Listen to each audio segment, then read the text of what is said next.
he is the big man on campus when it comes to Jacksonville comedy. He loves it when I say stuff like that. Don't you, Sean?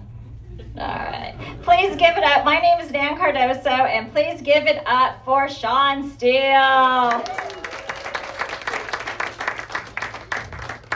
I got to get my condom.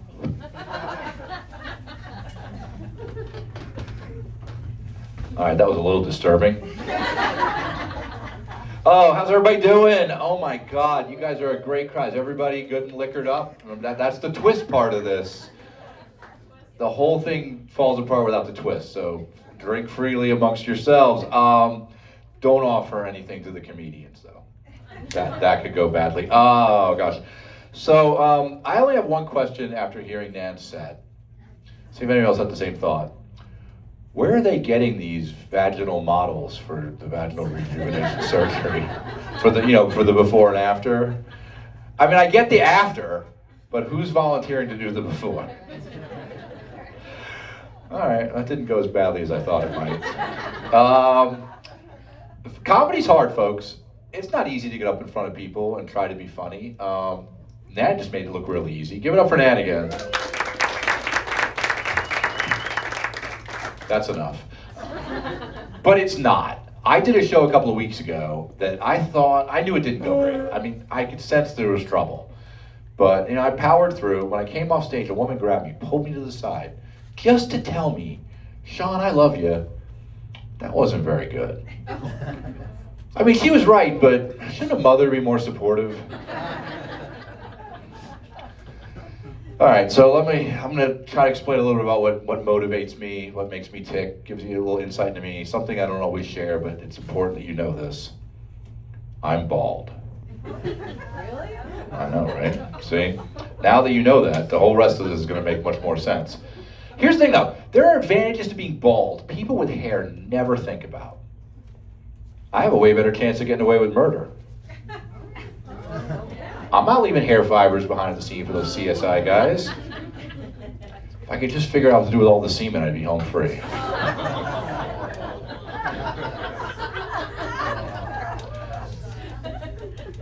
It's fun to be filthy sometimes.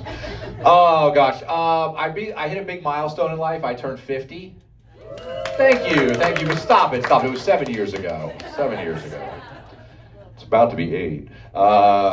Anyway, being my age, you're not 21 anymore. Does anyone here go to the gym still, work out? Okay, a couple of people. I can't really see anybody. I'll take your word for it. A few people said yes. Okay, great. We're gonna go with verbal cues. Raising your hand does nothing for me. Just FYI. When you go to the gym and you see someone do something really athletic, and you think, "Fuck that guy." That's how I feel when someone can just bend over and tie their shoes with no effort. But let's get down to it. The real issue is in the bedroom, right? Sex with me is now BYOO. Bring your own orgasm. You'll have a better time. I'll be fine. No, it's not a roller coaster ride anymore. It's more like, a whitewater rafting trip. That's still fun, but we're both gonna have to paddle a little bit. I did that joke in front of my wife, and she informed me that she's been paddling for quite some time. I've been married for 32 years. Yeah.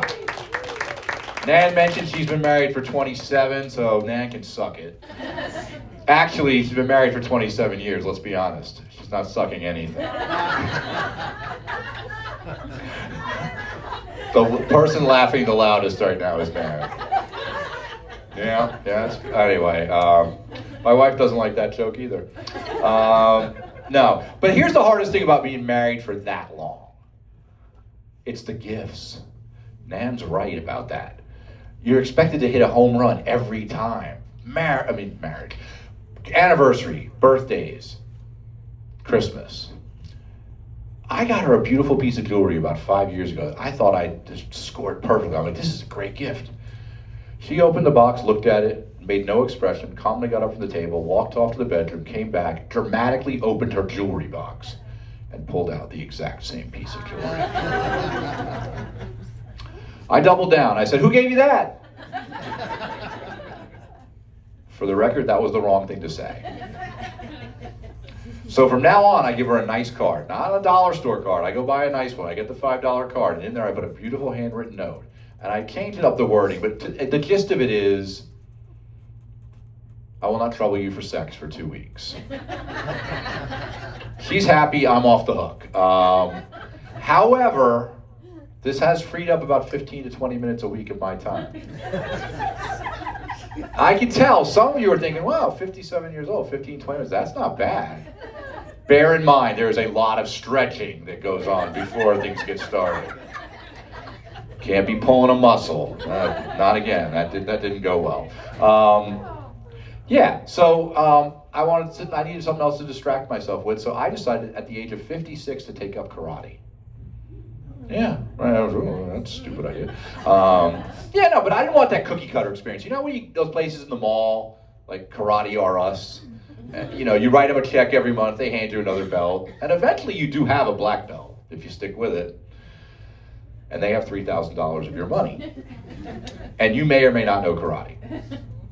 I didn't want that to happen to me, so I put a little effort into, did a little research, and I found this older Japanese fellow in my neighborhood who told me he could teach me the ancient ways. And I got excited. But it turned out it was a big scam. Yeah. That old guy just wanted his house painted. I caught on when he had me wax him on and off. The third time. Yeah, gosh. Recently we had a little dust up in the comedy scene. One of the comedians posted online, I guess leading up to today's Juneteenth, right? So he was complaining, how come we can have like women's pride and black pride and gay pride, but we try to have white pride and it's a problem? I was like, dude, I think it's more about outcomes than anything else, you know? You know, when those other groups have pride, what happens? They get a parade. Everyone loves a parade. White pride has gotten us things like, you know, the Civil War, the Holocaust. I don't know. Nothing good. Yeah, I don't know. I mean, that was a little thing that happened. Now that guy hates me. Also, as a group, us white folks, especially the men, we're pretty proud people. I don't think we need a lot of bucking up, you know? I mean, it's like, we're doing just fine. Pretty confident group. Anyway, I do travel a lot for comedy. Well, that's not honest. I travel a lot. And I do comedy when I get there. They usually do not know I'm coming. It's a surprise. But I've done some great places. For example, last month I was over in Pensacola. Is anyone familiar with Pensacola? Yeah, right off the Gulf of Trump, beautiful spot. I did.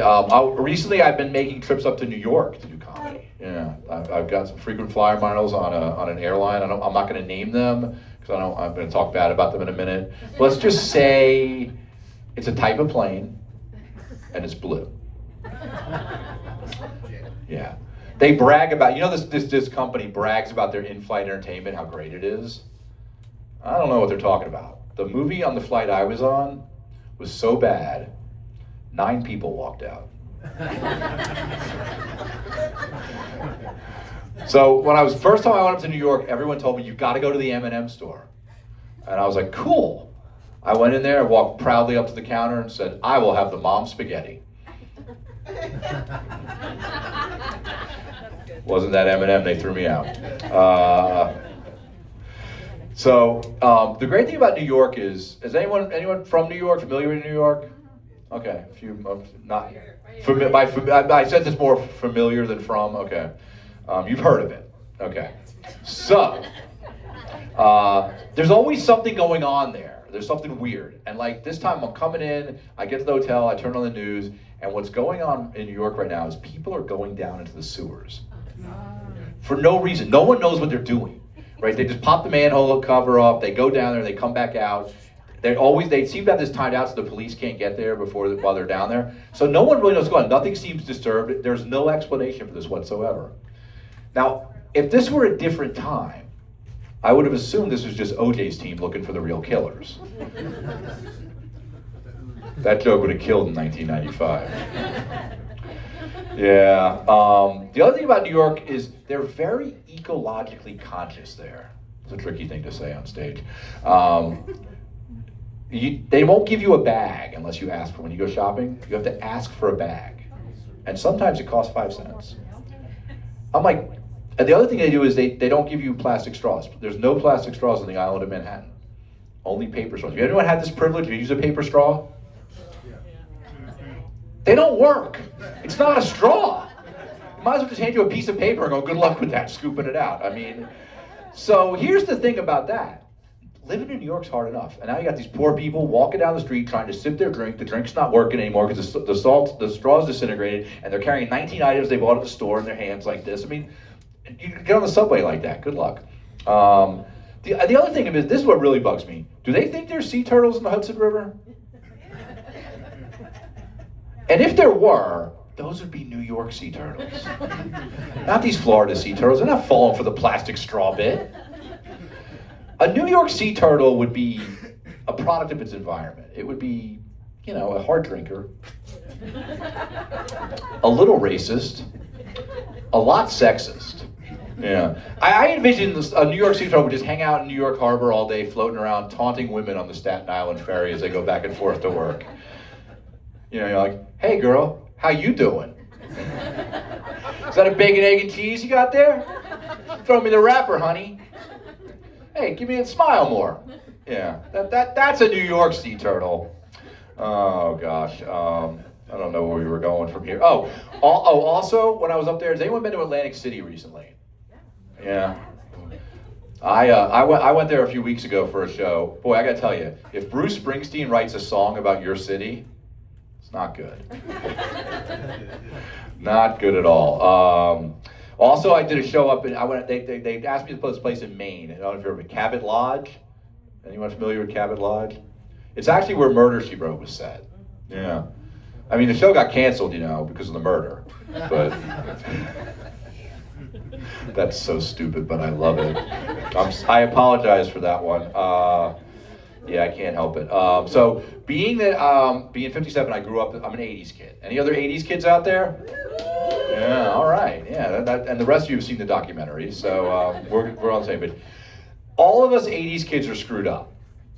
Make no mistake. But we had no choice. We had terrible role models. Do you remember just one example? How to date, how to treat women, who taught us all of that? It's America's Dad. Bill Cosby. I don't think I need to say any more about that. Right in the middle of the 80s, for some reason, they changed the formula for Coke. And it sucked. Coincidentally, right around that time, Coca-Cola also changed their formula. I like that because that means the joke was kind of obvious and that's what I'm going for. So that's awesome that you threw that in there. Yeah, gotta work on that one. Did anyone else here get into that moon landing? I mean, not moon, I said it wrong. The moon trip we took, Artemis mission. Did anyone get into that recently?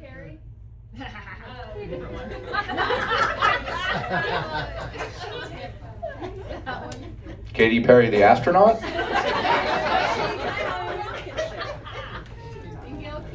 I mean, if you're going to name a pop singer who's going to go to the moon, I would have thought Taylor Swift would be the obvious choice.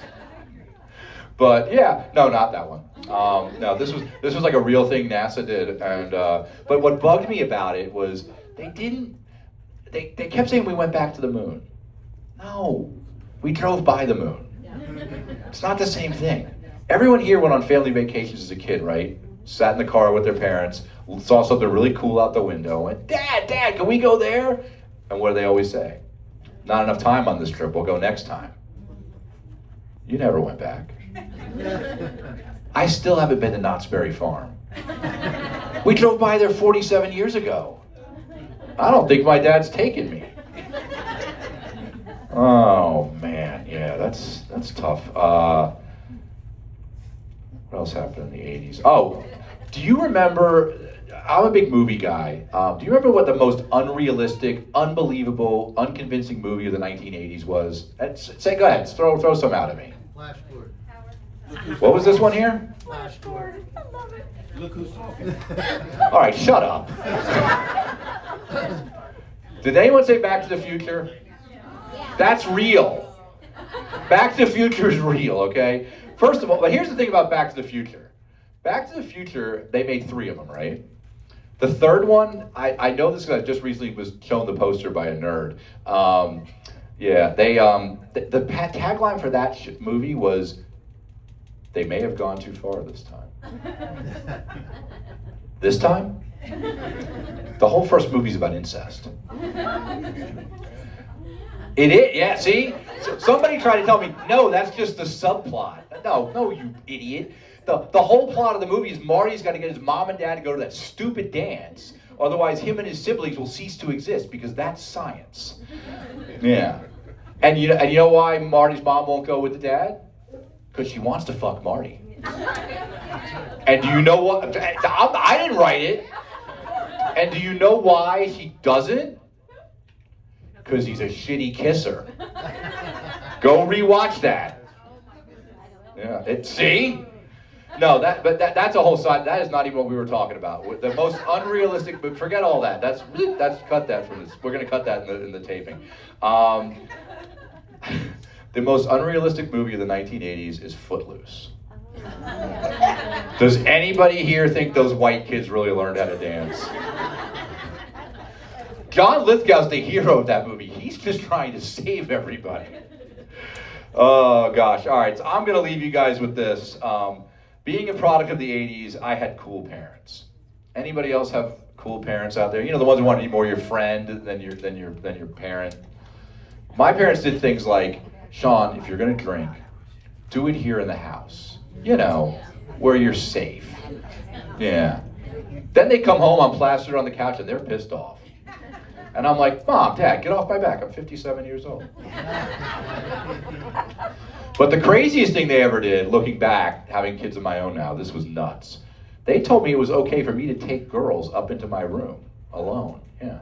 They had a big stipulation, though. They thought this was clever. The door had to remain open at all times. Yeah. We just fucked on the other side of the bed. There's more to that, but you guys are nice people. Oh, gosh. Hey, this has been a lot of fun. You guys have been great. Thank you so much. These other degenerates are too nice to tell you, but there is a tip bucket. If you do enjoy the rest of the show, I know it hasn't been so great so far, but if it gets better and you like Wendy and Bill, feel free to tip us. They will cut us in on it a little bit. The next comedian we got coming up here, she is amazing. She is so many different things. A college professor, a mom, a former Olympic athlete, yeah, an astronaut. I may be making some of these up, I don't know. But please give it up for the very funny Wendy Gillis, everybody.